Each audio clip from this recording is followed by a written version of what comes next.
आप सभी अभिभावकों का हमारे विद्यालय उच्च प्राथमिक विद्यालय बेहटी में हार्दिक स्वागत है और अभिनंदन है। अभी आपने क्लास में बच्चों को एक पंपलेट पकड़े हुए देखा होगा। उसमें आपको हो सकता है आप अभिभावक हैं, आप लोगों ने शायद कभी सुना भी नहीं होगा या देखा भी नहीं। आप समझ रहे हो कि ये कोई किताब के नाम होंगे। ये कोई किताब के नाम नहीं है। ये क्या है, आज हम आपको इसके बारे में बताना चाहते हैं। देखिए, आपने देखा ये है दीक्षा ऐप। दीक्षा ऐप एक ऐसा ऐप है जिसके माध्यम से शिक्षकों को भी शिक्षित किया जाता है और बच्चों को भी शिक्षा के प्रति जागरूक किया जाता है। सारी पढ़ाई इस दीक्षा ऐप के माध्यम से है। जैसे हम लोगों की जो किताबें हैं, उन किताबों में एक क्यूआर कोड है। इस क्यूआर कोड के जरिए हम इस किताब का डिजिटल रूप, यानी यही किताब हम अपने मोबाइल पे भी देख सकते हैं इस दीक्षा ऐप के माध्यम से। इसमें जो पाठ में जो एक्सरसाइज दे रखी हैं, इस पाठ के जो वीडियो है, इससे संबंधित वीडियो हैं, वो हमारे इस दीक्षा ऐप पर उपलब्ध हैं। जो बच्चे मोबाइल चलाते हैं, घर में स्मार्टफोन है, वो इस मोबाइल के जरिए वो वीडियो के देख सकते हैं, एक्सरसाइज कर सकते हैं। इस पर बच्चों के साथ साथ इसमें बहुत सारे शिक्षकों के लिए भी ट्रेनिंग आती रहती हैं। जी हाँ, और वो ट्रेनिंग इसलिए आती रहती हैं कि शिक्षकों में और गुणवत्ता आ सके, ताकि वो बच्चों को और अच्छे तरीके से पढ़ा सके। वो ट्रेनिंग कोई थोड़ी देर के लिए नहीं होती हैं। कोई ट्रेनिंग ऐसी हैं जो 4-4, 5-5 घंटे के लिए चलती हैं। तो उनको निरंतर हम लोग करते रहते हैं और उसमें सर्टिफिकेट भी प्राप्त होता है। तो इस तरीके से ये दीक्षा ऐप जो है बच्चों के साथ साथ टीचरों के लिए भी बहुत ज़रूरी है। देखिए, रीड अलोंग ऐप, ये ऐप है, ये भी मोबाइल में सभी बच्चों के जो भी स्मार्टफोन चलाते हैं हमने करवाए हैं, और हमारे स्कूल में सभी टीचर्स के मोबाइल पर भी है। रीड अलोंग ऐप एक ऐसा ऐप है जो बच्चे पढ़ नहीं पाते हैं, थोड़ा बहुत पढ़ पाते हैं, तो पढ़ने की गति बढ़ाने के लिए और बहुत सारे मनोरंजक गेम इस रीड अलोंग ऐप पर मौजूद हैं। उसमें बच्चे आराम से उसमें खेल भी सकते हैं। उसमें छोटी छोटी कहानियां हैं जिनको बच्चे बहुत मज़े से पढ़ते हैं और भूल भी जाते हैं। तो उसमें बोलने का भी है कि बोलते पढ़ सकते हैं, और उसमें बताया भी जाता है कि किस तरीके से आपको क्या शब्द गलत हो रहे हैं, तो वो सही बताता भी है। जब बच्चे पढ़ने से ऊब जाएं तो उसमें छोटे छोटे एजुकेशनल गेम भी हैं। जैसे कोई अक्षर पहचानना है तो उसके गुब्बारे फोड़ने वाला है, शब्दों को ध्वनि से अपना तेज पढ़ने वाला है, कुछ वर्ड मीनिंग जैसे हैं। इस तरीके के कई सारे शिक्षा की चीज़ें इसमें मौजूद हैं। ये जो ऐप है, ये 2 तरीके की भाषाएं इसमें हैं, एक हिंदी और अंग्रेजी। बच्चा हिंदी भी आराम से इसमें पढ़ सकता है और अंग्रेजी को भी इसमें बहुत आसानी से पढ़ सकते हैं। ये देखिए, जो सबसे महत्वपूर्ण जो हमने अभी 2 ऐप बताए, दीक्षा और रीड अलोंग, ये तो शिक्षा से संबंधित है। आपने देखा होगा अभी 2 साल से आपके बच्चों का जो पहले वजीफ़ा जिसे कहते थे, ड्रेस का पैसा, स्वेटर का पैसा, स्कूलों में आया करता था, स्वेटर आते थे, अब उन सबको हटाकर सीधे आपके अकाउंट में पैसे भेज दिए जाते हैं। और वो पैसे किस माध्यम से आते हैं? इस डीबीटी के माध्यम से। जी हाँ, प्रेरणा डीबीटी ऐप है, इसके माध्यम से आपके बच्चों का पैसा आपके खातों में पहुंच जाता है। अब देखिए, इसमें करना क्या होता है। इस प्रेरणा जो डीबीटी ऐप है, इसमें बच्चे का पूरा रजिस्ट्रेशन किया जाता है। रजिस्ट्रेशन के साथ साथ बच्चे का आधार और उसके पेरेंट्स का आधार, चाहे वो मम्मी का आधार हो या पापा का आधार हो, ऐसा आधार जिसमें कोई बैंक खाता सीडेड हो, इंक्लूड हो, वो खाता इसमें वेरीफाई किया जाता है। आधार यानी बच्चे का भी आधार वेरीफाई होता है और पिता का भी आधार वेरीफाई होता है। वेरीफाई हो गया। वेरीफाई होने के बाद वो जो डाटा है वो हमारे बीओ जो खंड शिक्षा अधिकारी हैं उनके पास जाता है, उनसे वो वेरीफाई होके वो आगे इसको बढ़ा देते हैं और उससे फिर वो प्रदेश स्तर पर जाता है, जिससे आपके बच्चों का पैसा आपके खातों में भेजा जाता है। ये काम यहीं पर ख़त्म नहीं हो गया। जब पैसा भेजा जाता है, कुछ आधार ऐसे होते हैं जो बैंक से सीडेड नहीं होते हैं, बाकी बच्चों का पैसा आ जाता है, उन बच्चों का रोक दिया जाता है, अनसीडेड में आ जाते हैं। फिर उन बच्चों को हम उनके माता पिता से कहते हैं कि वो बैंक में जाके अपना आधार सीडेड कराएं, और जब वो सीडेड कराते हैं उसके बाद पुनः जब दोबारा पैसा भेजा जाता है जो छूटे हुए बच्चों का, उनमें वो पैसा आ जाता है। इस ऐप का काम भी जैसा आपने देखा दीक्षा और रीड अलोंग तो वर्ष भर चलते हैं, उसी प्रकार से ये दीक्षा का जो ऐप है, ये जो प्रेरणा डीबीटी ऐप है, ये भी पूरे वर्ष भर चलता है। क्योंकि कोई खाली रजिस्ट्रेशन करने से कुछ नहीं होगा, रजिस्ट्रेशन कर दिया जाता है, आधार वेरीफाई किया जाता है, और आधार में वेरीफाई में भी बहुत दिक्कत आती है। दिक्कत ये आती है, अगर आपका बहुत से बच्चों का देखा है, क्योंकि हमारा विद्यालय जूनियर विद्यालय है, प्राइमरी से वो टीसी लेके आते हैं, उसमें नाम कुछ और होता है, डेट ऑफ बर्थ कुछ और होती है, लेकिन उनके आधार पे डेट ऑफ बर्थ अलग लिखी होती है, नाम अलग होता है, पापा का नाम अलग होता है, मम्मी का अलग होता है। तो इस तरीके से हमें उन बच्चों का सुधार भी करवाना होता है आधार का। तो ये काम पूरे वर्ष भर चलता रहता है। कुछ काम ऐसे हैं जो डीबीटी ऐप पर नहीं हो पाते हैं। जब ऐप पर नहीं होते हैं तो हमें ये पोर्टल से करने होते हैं। जी हाँ, जो ऐप है उसकी एक साइट भी है, प्रेरणा UP.in ये वेबसाइट है। पता चला बच्चों को हम ऐप पर रजिस्ट्रेशन करते हैं, ऐप पर रजिस्ट्रेशन करने के बाद भी वो बच्चे हमारे पोर्टल पर शो नहीं होते, क्योंकि जो हमारे जो उच्च अधिकारी हैं उनके पास ऐप नहीं है, उनको डीबीटी ऐप नहीं, उनको प्रेरणा पोर्टल वेबसाइट दी गई है, वो उस पर देखते हैं। पता चला हमने रजिस्ट्रेशन तो सारे बच्चों का ऐप पर कर दिया, लेकिन उनके पोर्टल पर शो ही नहीं हो रहा है। तो हम वेबसाइट पर भी चेक करते हैं कि भैया जो हमने डीबीटी ऐप पर रजिस्ट्रेशन किया है, क्या वास्तव में वो बच्चे हमारे पहुंच गए या नहीं पहुंच गए। फिर उनको वेबसाइट से भी देखा जाता है, वेरीफाई किया जाता है। अगर नहीं पंजीकृत हो पाए हैं, नहीं शो हो रहे हैं, तो उनका दोबारा से वेबसाइट से रजिस्ट्रेशन किया जाता है। तो प्रेरणा डीबीटी ऐप पे तो जो काम होता ही है, साथ में उस वेबसाइट पर भी हम निरंतर निगरानी के लिए देखते रहते हैं कि जो हमारा डाटा बच्चों का ऐप पर नहीं दिखाई दे रहा, कि हो सकता है वेबसाइट पर दिखाई दे, क्योंकि हमारे अधिकारियों को जो भी दिखाई देता है वो प्रेरणा पोर्टल पर दिखाई देता है। तो ऐप पर जो भी हम काम करते हैं वो तो करते ही हैं, लेकिन अगर हमारा पोर्टल पर नहीं शो होगा तो हमारे उच्च अधिकारियों तक वो बात पहुंचती ही नहीं है कि हमने बच्चों का क्या आधार वेरीफाई किया है या नहीं किया है। तो प्रेरणा साइट का भी हम लोगों को निरंतर वर्ष भर देखना पड़ता है कि बच्चों का डाटा सही है या गलत है। जो गलतियां हैं उसको वेबसाइट के जरिए भी सुधार किया जाता है। इसके अलावा आपने देखा होगा कोरोना काल में MDM खाद्यान्न बांटा गया, वो इसमें आता है। और अब जितनी भी चीज़ें हैं धीरे धीरे वो सब ऑनलाइन हो रही हैं। जो हमारे रजिस्टर हैं वो सारे रजिस्टर भी ऑनलाइन होने हैं, अब होना शुरू हो रहे हैं धीरे धीरे। तो अब लिखा पढ़ी का काम बिल्कुल भी नहीं होगा, हमें निरंतर वेबसाइट पर ये काम करना होगा कि जो भी MDM है या विद्यालय संबंधी जो भी बातें हैं उनको हमें प्रेरणा पोर्टल के माध्यम से दर्ज करना होगा। जो वेबसाइट है, उसी वेबसाइट जो प्रेरणा पोर्टल है, उसी का ये एक और इसमें साइट दी गई, आप देख रहे होंगे प्रेरणा ऐप है। यानी डीबीटी ऐप अलग है और प्रेरणा ऐप अलग है। डीबीटी ऐप क्या करता है, आपके बच्चों का पैसा ट्रांसफ़र करने के लिए वित्तीय लेन देन होते हैं सब उसमें बच्चों के। और हमारा ये जो प्रेरणा ऐप है, इसमें जैसा हमने बताया जो रजिस्टर हैं अब सारे ऑनलाइन हो रहे हैं, तो पोर्टल पर वो संभव नहीं हो पाता है, क्योंकि जो भी आप अब उसमें हर एक का फ़ोटो खींचा जाएगा, बच्चे उपस्थित हैं तो फ़ोटो खींचा जाएगा, टीचर उपस्थित हैं तो फ़ोटो खींचे जाएंगे, खाना खा रहे हैं तो फ़ोटो खींचा जाएगा। इस तरीके कई सारे फ़ोटो खींचे जाने हैं जो पोर्टल पर नहीं हो सकते हैं।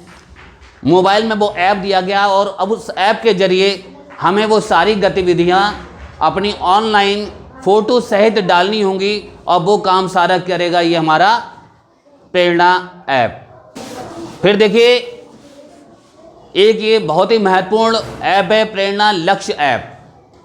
जी हाँ, प्राइमरी में जैसे हमारे जूनियर में तो है ही, हम अपने बच्चों को भी यूज़ करवाते हैं, लेकिन मेन जो हमारा ये प्रेरणा लक्ष्य ऐप है ये कक्षा 3 तक के बच्चों के लिए मुख्य रूप से है, जिसमें बच्चों को उनकी दक्षताएं दिखाई जाती हैं, सिखाया जाता है, उनकी दक्षताओं के आधार पर उनका टेस्ट किया जाता है इस निपुण लक्ष्य ऐप में। जो निपुण लक्ष्य बनाए गए हैं बच्चों के कक्षा 1 के, कक्षा 2 के, कक्षा 3 के, उन बच्चों का जो लक्ष्य हैं, उन लक्ष्य में जो प्रश्न हैं, उनकी जो एक्सरसाइज है, वो परीक्षा जो है इस निपुण लक्ष्य ऐप से की जाती है। बच्चों का निरंतर इसमें असेसमेंट किया जाता है, निरंतर बच्चों से टेस्ट लिया जाता है, बच्चों का परीक्षा ली जाती है। वो सारी परीक्षाएं जो हैं बच्चों की निपुण लक्ष्य ऐप से ली जाती है। वर्ष में 1 बार या 2 बार हमारे बच्चों का निपुण असेसमेंट होता है, जूनियर में भी होता है, और उसके लिए एक ऐप बनाया गया है। उस ऐप का नाम है सरल ऐप। इस सरल ऐप को स्पेशली उस परीक्षा को संपन्न कराने के लिए बनाया गया है। अभी आपने देखा होगा, अभी बच्चों को हमारे विद्यालय में अभी परीक्षा हुई थी, उसमें बच्चों ने गोले काले करके उनके आंसर दिए थे, और उन जो भी आंसर शीट हुई थी उन आंसर शीट को इसी सरल ऐप के माध्यम से QR कोड के माध्यम से स्कैन किया गया। स्कैन करने में भी बहुत सारी परेशानी है, कुछ ज़रूरी नहीं है जो सारे बच्चों ने क्वेश्चन किए वो सारे स्कैन होकर सेम वैसे ही आ जाएं। तकनीकी कमी है, नेटवर्क की कमी है यहाँ गांव में, और जो बच्चों का डाटा उसमें नहीं हो पाता तो उनको मैनुअली उसमें हम फीड करते हैं, यानी जो परीक्षा के दिन ही हमें वो सब काम करना होता है, और इसमें एक एक बच्चे का डाटा भरा जाता है। जो भी उसने बच्चे ने गोले काले किए हैं, 20 से 25 क्वेश्चन आते हैं, उन सारे क्वेश्चनों के आंसर इस ऐप में फीड किए जाते हैं, और इस ऐप को फीड करने के बाद फिर ये बंद हो जाता है ऐप, और इसकी परीक्षा का रिजल्ट का इंतज़ार रहता है, जिसका अभी बच्चों का रिजल्ट आ चुका है, और जल्दी उनको विद्यालय में बांट भी दिए जाएंगे, क्योंकि जो ऑनलाइन रिजल्ट आया है उसको ऑफलाइन निपुण जो रिपोर्ट कार्ड हैं वो बनकर आ गए हैं, और उनको भरकर टीचर उस डिजिटल जो प्रारूप दिया गया उसको देखकर उसमें वो भरेंगे और वो आपके बच्चों को प्राप्त होंगे। सरल परीक्षा, सरल ऐप पर जो परीक्षा भी होगी निपुण की, उसका जो रिजल्ट है उसके लिए भी एक साइट बनाई गई है, और वो साइट है निपुण वाली। जी हाँ, देखिए आप देख रहे हैं निपुण प्रेरणा साइट। जी हाँ, ये वेबसाइट है जिस पर जो निपुण असेसमेंट हुआ था, जो सरल ऐप के माध्यम से स्कैन किया गया था, उसका सारा रिजल्ट अब इस वेबसाइट पर उपलब्ध है। आप हर बच्चे का अलग अलग रिजल्ट, हर एक PDF डाउनलोड करनी है। उसी PDF, हर रिजल्ट की PDF को देखकर जो BRC से हमें रिपोर्ट कार्ड दिए गए हैं, उस रिपोर्ट कार्ड पर हमें कंप्लीट करना है, उस पर इमोजी बनानी है, उस पर बच्चों का सेम उस रिपोर्ट कार्ड से यानी डिजिटल प्रारूप से देखकर उसको ऑफलाइन पर हमें लिखना है, और जिससे हम वो सारा डाटा बच्चों का रिपोर्ट कार्ड तैयार करके उन तक पहुंचा सकें। ये जो वेबसाइट है यूडाइस, जी हाँ, ये बहुत ही महत्वपूर्ण है हमारे विद्यालय के लिए। सभी कोई ऐप हो या वेबसाइट हो, सभी महत्वपूर्ण है। अब हम बात करते हैं यूडाइस। यूडाइस एक सेंट्रल गवर्नमेंट का ये पोर्टल है, पूरे भारत सरकार का ये पोर्टल है। इसमें चाहे प्राइवेट हो चाहे सरकारी हो, सभी स्कूल का डाटा इसमें भरा जाता है। पहले ये डाटा जो भरा जाता था केवल ऑफलाइन एक बुकलेट आती थी, उसमें हम लोग भरा करते थे और वो हम लोग जमा कर देते थे, वो BRC पर डाटा फीड होता था। लेकिन पिछले साल से अब ऐसा हो गया कि एक पोर्टल पर हम सभी टीचरों को वो सारा डाटा इसमें भरा जाता है, और ये यूडाइस भी पूरे वर्ष भर चलती है। इस यूडाइस में 3 तरीके से भरा जाता है। सबसे पहले जब भरने के लिए आता है वो आती स्कूल प्रोफाइल। स्कूल प्रोफाइल में हम सभी अपने स्कूल का रिकॉर्ड, भौतिक जो चीज़ें हैं, कक्षा है, रंगाई पुताई है, टॉयलेट है, क्या क्या सुविधाएं हमारे विद्यालय में हैं, क्या पैसा आया है, कितना खर्च हुआ है, ये सारा विवरण हम उस स्कूल प्रोफाइल में कंप्लीट करते हैं। उस स्कूल प्रोफाइल में कंप्लीट करने के बाद जब तक ये प्रक्रिया चलती है, इस प्रक्रिया के बाद फिर शुरू हो जाती है टीचर प्रोफाइल।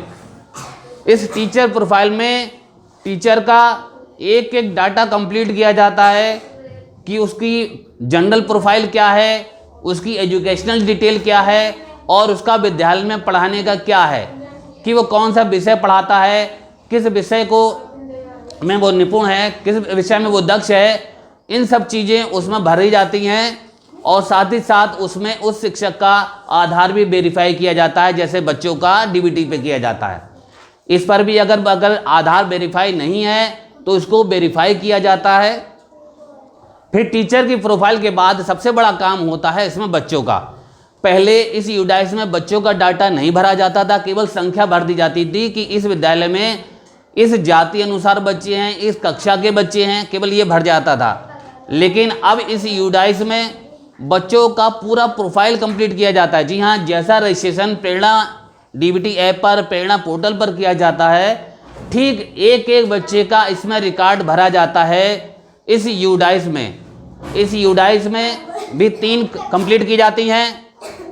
पहला कंप्लीट किया जाता है जनरल प्रोफाइल भरी जाती है, जिसमें बच्चे का पर्सनल डिटेल होती है। अब उसमें इस साल से ब्लड ग्रुप भी जोड़ दिया गया है, क्योंकि बीमारियाँ इतनी चल रही हैं, कोरोना काल भी चला था, तो खून की जानकारी, ब्लड की जानकारी होनी आवश्यक है।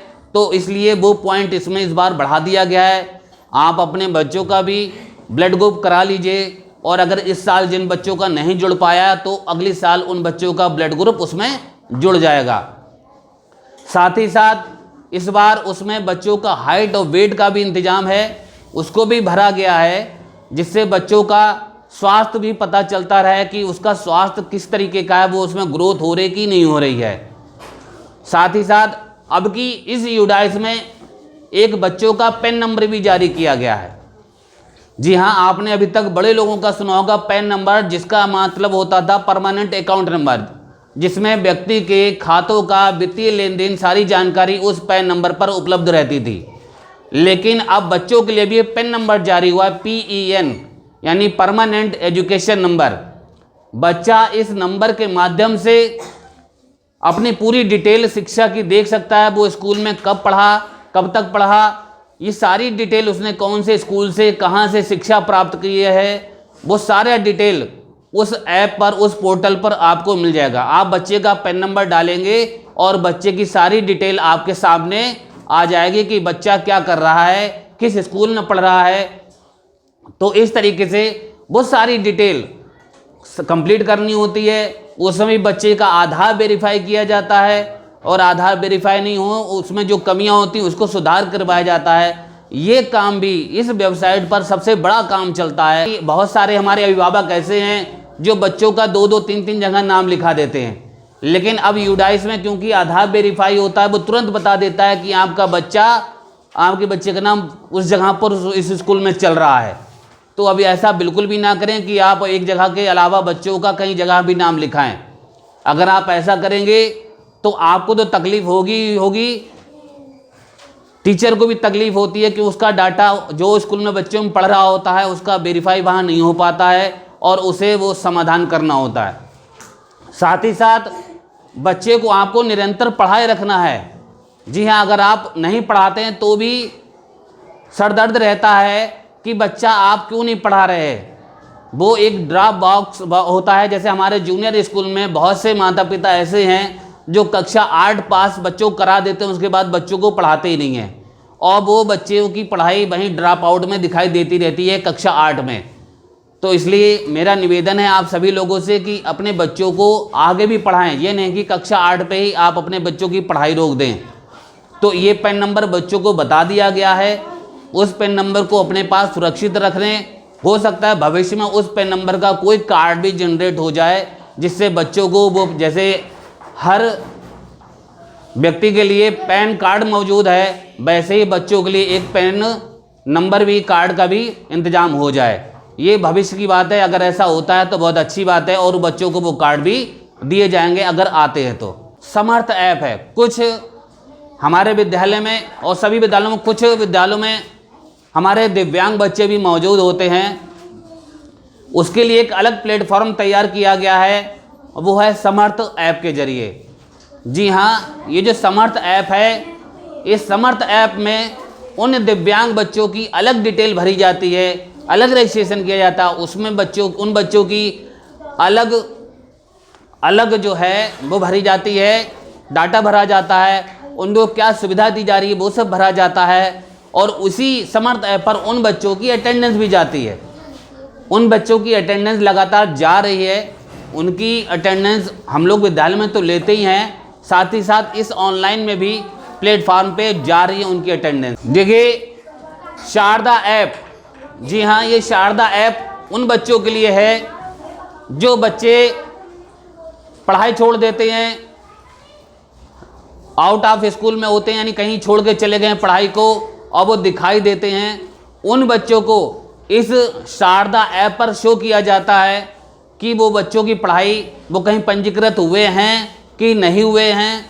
वो सारा डिटेल इस शारदा ऐप में शो किया जाता है उन बच्चों का। शारदा ऐप में वो बच्चे ड्रॉप आउट वो आउट ऑफ स्कूल वो बच्चे दिखाए जाते हैं जो समय पर बच्चों का नाम नहीं लिखा जाता है। जी, अप्रैल में सत्र शुरू हो जाता है, वो अप्रैल में नहीं लिखाया जाता है, उनका नाम बाद में लिखाया जाता है, या कहीं ईंट के भट्टों पर काम कर रहे हैं, कहीं भी काम कर रहे हैं, कहीं दूसरी जगह चले गए और वो नहीं पढ़ रहे हैं, तो ऐसे बच्चों को भी ढूंढ ढूंढ के उनको इस शारदा ऐप में इंक्लूड जोड़ा जाता है और इसमें उन बच्चों की सारी गतिविधि जाती है, उनकी अटेंडेंस भी इस शारदा ऐप के माध्यम से जाती है। जी हाँ, जो शारदा ऐप पर जो काम होता है ठीक वही काम हमें पोर्टल के माध्यम से भी करना होता है। कभी कभी ऐप नहीं चलता है, ऐप दिक्कत करता है, क्योंकि वो भी बार बार अपडेट होता रहता है, अपडेट किया जाता है, नहीं अपडेट हो पाता है। तो जो शारदा ऐप का जो काम है वो शारदा पोर्टल पर भी हमें करना होता है और ये उसकी वेबसाइट होती है और उस साइट पर हम वो काम कर लेते हैं। हम सभी शिक्षकों को केवल बच्चों तक ही सीमित नहीं रहना होता है। हम शिक्षकों को एक जिम्मेदारी और भी दी जाती है अपने ग्रामीण, अपने गांव को शिक्षित करने की। जी हाँ, भारत सरकार ने गांव में ऐसे निरीक्षणों को ढूंढने के लिए हम शिक्षकों को जिम्मेदारी दी गई है कि हम गांव में जाकर ये तलाश करें कि कौन ऐसे पेरेंट्स, ऐसे गांव में कितने निरीक्षर हैं, उनको हम चिन्हित करते हैं। और उस चिन्हित करने के लिए एक ऐप भी बना दिया गया है, उल्लास ऐप। इस उल्लास ऐप में उन सभी अभिभावकों को दर्ज किया जाता है, उनका रजिस्ट्रेशन इस पर किया जाता है। रजिस्ट्रेशन करने के बाद जो 10 अगर इकट्ठे हो जाते हैं तो उस पर एक वॉलंटियर भी नियुक्त कर दिया जाता है। वो उन 10 जो भी निरीक्षर हैं उनको पढ़ाता है। तो हमें उन जो वॉलंटियर है उन 10 अशिक्षितों को पढ़ाते हैं, फिर उनकी परीक्षा भी होती है। उनकी परीक्षा होती है और वो अगर परीक्षा में पास हो जाते हैं तो उनको उसका मार्कशीट भी प्रदान की जाती है। जो वेबसाइट पहले जो निरीक्षर थे उनके लिए वेबसाइट बनाई गई थी NILP, जी हाँ, नव साक्षरों के लिए, जिसका ये उल्लास ऐप बनाया गया। अभी उल्लास जो ऐप है ये अभी जल्दी ही बनाया गया है। और ये जो पहले क्या चल रहा था, NILP वेबसाइट चल रही थी, इसी का ऐप भी आया था। और इस पर वही जो अभी हमने बताया कि सारे निरीक्षणों को उसमें ऐड किया जाता है, उनको लिए वॉलंटियर नियुक्त किया जाता है और वॉलंटियर नियुक्त करने के बाद उनको शिक्षित किया जाता है और उनकी वो परीक्षा ली जाती है। और जब वो परीक्षा में पास हो जाते हैं तो उनको एक मार्कशीट भी प्रदान की जाती है। ये हमारा NILP यानी उल्लास में काम किया जाता है गांव के निरीक्षर लोगों के लिए। देखिए, अब हमारा विद्यालय जो है स्मार्ट क्लास के लिए चिन्हित कर लिया गया है। अब हमारे विद्यालय में एक LED TV लगने वाली है और जल्दी लग जाएगी। और उसका भी अब काम, एक हमको ऐप दिया गया है, आप इस ऐप को देख रहे हैं, NBDI। जी हाँ, इस ऐप के माध्यम से हमने अपने विद्यालय का डाटा उसमें भेज दिया है कि किस क्लास में लगेगा, क्या क्या सुविधाएं होनी चाहिए विद्यालय में, वो सारी मानक पूरे करेंगे। मानक पूरे होने के बाद अब हमारा क्लास में सारी तैयारियां हो गई हैं और इंतज़ार है उस LED TV का, जिससे हमारे क्लास में भी अब स्मार्ट क्लास शुरू हो सके। अब देखिए, हम लोगों के विद्यालय में भी जो पहले पैसा आता था, अब वो पैसा आता है सीधे, एक नया खाता खोल दिया गया है और उस खाते में पैसा आता है फरवरी में। जी हाँ, अभी पैसा आया है, वो भी आधा आया है। और ये खाता एक ऐसा खाता होता है जिसमें अगर आपने 31 मार्च तक पैसे खर्च नहीं किए तो वो पैसा वापस चला जाता है सरकार के पास। जी हाँ, और वो काम हमारा होता है PFMS पोर्टल पर। जी हाँ, एक ये वेबसाइट है, उसमें लिमिट आती है कि आपके विद्यालय के इतने पैसे दिए गए हैं। इस PFMS के माध्यम से जो भी हमारा विद्यालय में अब क्या होता है, ऑनलाइन पैसा आता है। फरवरी में अब जैसे आया 50% आया है और इसको 31 मार्च तक खर्च कर लेना है। और ये पैसा आप डायरेक्ट, हम ऐसे किसी से कोई चीज़ सामान काम नहीं करा सकते। सब पैसा हमें ऑनलाइन ही देना होगा, ऑनलाइन ही उसका पैसा ट्रांसफ़र होगा, तब हम वो कोई काम करा पाते हैं। और ये पैसा, क्योंकि देखिए आप खुद देख रहे हैं कि फरवरी जा रही है, अब फरवरी समाप्त होने वाली है और अब वो पैसा आया है और उसमें कई सारी प्रक्रियाएं होती हैं। ऑनलाइन उसकी बिल बनते हैं और फिर उसके खाते में जिस दुकानदार से हम लेते हैं उसको देते हैं और फिर उसके खाते में ट्रांसफ़र होता है, नहीं हो पाता है, फेल हो जाता है, कई सारी समस्याएं रहती हैं। और ये केवल टाइम दिया गया है 1.5 महीने का। और इस 1.5 महीने में केवल हमारे स्कूल के लिए नहीं, पूरे उत्तर प्रदेश के लिए उस साइट पर काम रहता है। तो साइट पर बहुत दिक्कत हो जाती है, कभी साइट नहीं चलती है, तो ये भी बहुत बड़ी समस्या हम लोगों के लिए बनी रहती है 1.5 महीने, जब तक ये पैसा पूरे तरीके से हमारा खर्च नहीं हो जाता है, लोगों तक पहुंच नहीं पाता है। देखिए, अभी तक जितनी बातें थी वो स्कूल के संबंध में थी, बच्चों के संबंध में थी। अब एक ये देखिए EHRMS ये है पोर्टल।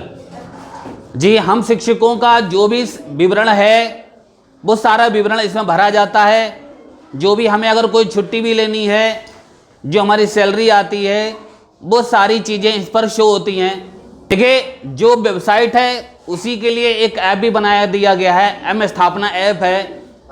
जो काम हम पोर्टल पर करते हैं वही काम हम ऐप के माध्यम, बहुत सी बार ऐसा होता है पोर्टल नहीं चलता है, ऐप चलता है, तो ऐप भी दिया गया है। और इस ऐप के माध्यम से हम अपनी छुट्टी, अपना अवकाश डाल सकते हैं, अपना विवरण देख सकते हैं। जो भी हमारे वित्तीय लेन देन है, जो भी सैलरी है, वो सब हम इसमें देख सकते हैं। देखिए, हर मोबाइल में एक ज़रूर ऐप होता है यूट्यूब का। जी हाँ, इस यूट्यूब का भी बहुत उपयोग अब होने लगा है हमारे विद्यालयों में।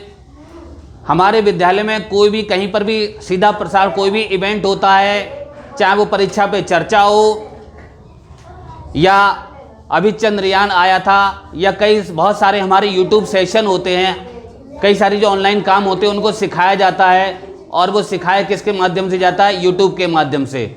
उस यूट्यूब के माध्यम से लाइव सेशन चलते हैं, उन लाइव सेशन को हम लोग देखते हैं और उसके माध्यम से हम लोग वो सारे काम कर पाते हैं जो हम लोगों को जो ऑनलाइन करने के लिए कहे जाते हैं। जी हाँ, व्हाट्सअप, अब आप सोच रहे होंगे व्हाट्सअप का यहाँ क्या यूज़ है। देखिए, हम लोग पास विभागीय जानकारी जो भी हैं वो सब व्हाट्सअप के माध्यम से आती हैं। अब कोई लेटर कोई देने नहीं आता है, कोई चिट्ठी देने नहीं आता है, सारे लेटर हमें व्हाट्सअप से मिलते हैं और व्हाट्सअप पे तुरंत आता है मैसेज, तत्काल। कोई भी सूचना मांगी जाती है तो उसके नीचे एक लाइन लिखी होती है, तत्काल प्रेषित करें। तो अगर हम व्हाट्सअप नहीं देखेंगे तो हमें ये सूचना का पता ही नहीं चलेगा और फिर हम लोगों को डांट पड़ जाती कि आपने सूचना नहीं भेजी। तो मजबूरी में अब व्हाट्सएप पर निरंतर निगाह बनाए रखना होता है, जिससे कोई विभागीय कोई सूचना तो नहीं मांगी जा रही है, कोई आदेश तो नहीं आया कुछ ऐसा, तो उसको अगर कोई सूचना आती है तो सूचना भी हम व्हाट्सएप के माध्यम से ही प्रेषित करते हैं। इसलिए व्हाट्सएप भी हमारे मोबाइल के लिए बहुत ज़रूरी हो गया है। हमें बहुत सारी सूचनाएं PDF के रूप में बनानी होती हैं। जो हम शिक्षक होते हैं, कोई छुट्टी लेते हैं तो उसका भी हमें अपलोड करना होता है PDF के रूप में। वो PDF बनाने के लिए एक ऐप चाहिए होता है, वो ऐप हमारा डॉक स्कैनर है। इसके माध्यम से हम PDF बना सकते हैं, छोटी बड़ी कर सकते हैं, क्योंकि बहुत सारे ऑनलाइन PDF हमें अपलोड करनी होती है, उनमें साइज की दिक्कत रहती है। उस साइज को दूर करने के लिए इस ऐप का प्रयोग करते हैं। यूट्यूब सेशन के अलावा जो हमारे विभागीय बैठकें होती हैं, उनमें कुछ बैठकें ऐसी होती हैं जो ऑफलाइन नहीं होती, ऑनलाइन होती हैं। उन बैठकों को करने के लिए एक प्लेटफॉर्म है, एक ऐप है, ये ऐप है मीट ऐप। जी हाँ, गूगल मीट ऐप है। इसमें हम लोग जुड़ जाते हैं, इसमें ऑनलाइन ही बैठक हो जाती है। जो भी सबके विचार एक दूसरे को प्रेषित हो जाते हैं। हमारे अधिकारी हमसे जो भी सूचना लेनी होती है वो सूचना हमसे ले लेते हैं।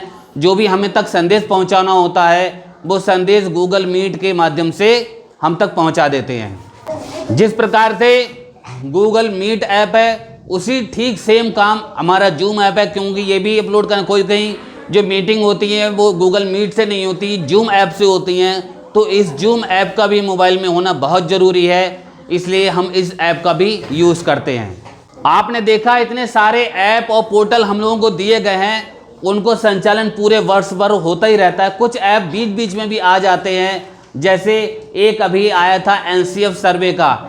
जी हाँ, इस सर्वे पर हमें सर्वे करना था, वो हमने सर्वे किया। वो आया था विद्यालय स्वच्छता अभियान के अंतर्गत कि हमारा विद्यालय उस पुरस्कार को प्राप्त कर सके। तो एक ऐप आया था जिसमें हम सभी को अपने विद्यालय की स्वच्छता से संबंधित फ़ोटो अपलोड करनी थी। इसके अलावा भी बहुत सारे इवेंट ऐसे आते रहते हैं, जैसे 15 अगस्त पर आया था एक वीर गाथा है। बहुत सारे ऐसे इवेंट होते हैं जो हम लोगों को ऑनलाइन डालने पड़ते हैं।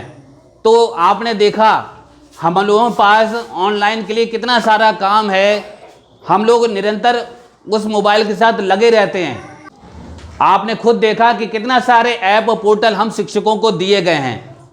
अब जो हमारे विभाग के हैं वो तो जानते हैं कि टीचर क्या कर रहे हैं, लेकिन आप अभिभावक ऐसे समझते होंगे कि टीचर साहब, मास्टर साहब जो हैं दिन भर मोबाइल चलाते रहते हैं, पता नहीं क्या करते हैं। आपको ऐसा लगता होगा पता नहीं हम लोग अपना पर्सनल करते हैं, लेकिन ऐसा कुछ नहीं है। आपको इस सारे ऐप और पोर्टल के माध्यम से पता चल गया होगा कि हम शिक्षक क्या करते रहते हैं, कि कितना काम हम लोगों के पास रहता है अपने बच्चों के लिए, कितना हमें बच्चों का डाटा सब ऑनलाइन करना होता है। ये सारे काम हम मोबाइल के जरिए ही संपादित करते हैं, और ये मोबाइल कहीं और का नहीं, हमारा खुद का मोबाइल है। और इस मोबाइल में यहाँ नेटवर्क नहीं हमारा आ पाता है, तो हमें घर पर भी वही काम करना होता है। अब हमारी नौकरी केवल 6 घंटे की नहीं रह गई कि आप लोग समझते हो कि बस 9 से 3 हमारे मास्टर साहब की ड्यूटी है। आपके मास्टर साहब 9 से 3 के अलावा भी घर पर भी ये सब जो भी ऑनलाइन काम है, जब स्कूल में नहीं हो पाता है वो सारा काम घर पर जाके ऑनलाइन करते हैं, जिससे उनके बच्चों का, जो विद्यालय के बच्चे हैं, उनका सारा डाटा कंप्लीट हो सके। और बहुत सारे काम जो भी विंटर वेकेशन या समर वेकेशन भी अगर होता है तो आप लोग समझते हैं छुट्टी, लेकिन छुट्टी में भी ये सारे ऑनलाइन काम किसी छुट्टी का इंतजार नहीं करते हैं, ये हर समय चलते हैं, 24 घंटे चलते हैं। तो ऐसा मेरा निवेदन है आप सभी अभिभावकों से कि आप इस बात को और अपने अभिभावकों तक पहुंचाइए और इस वीडियो को अधिक से अधिक शेयर करें, जिससे लोगों के मन में जो भ्रांति है कि हम शिक्षक कुछ नहीं करते हैं या विद्यालय में मोबाइल ही चलाते रहते हैं, वो जो गलत धारणा लोगों की बनी हुई है उसको दूर किया जा सके। धन्यवाद।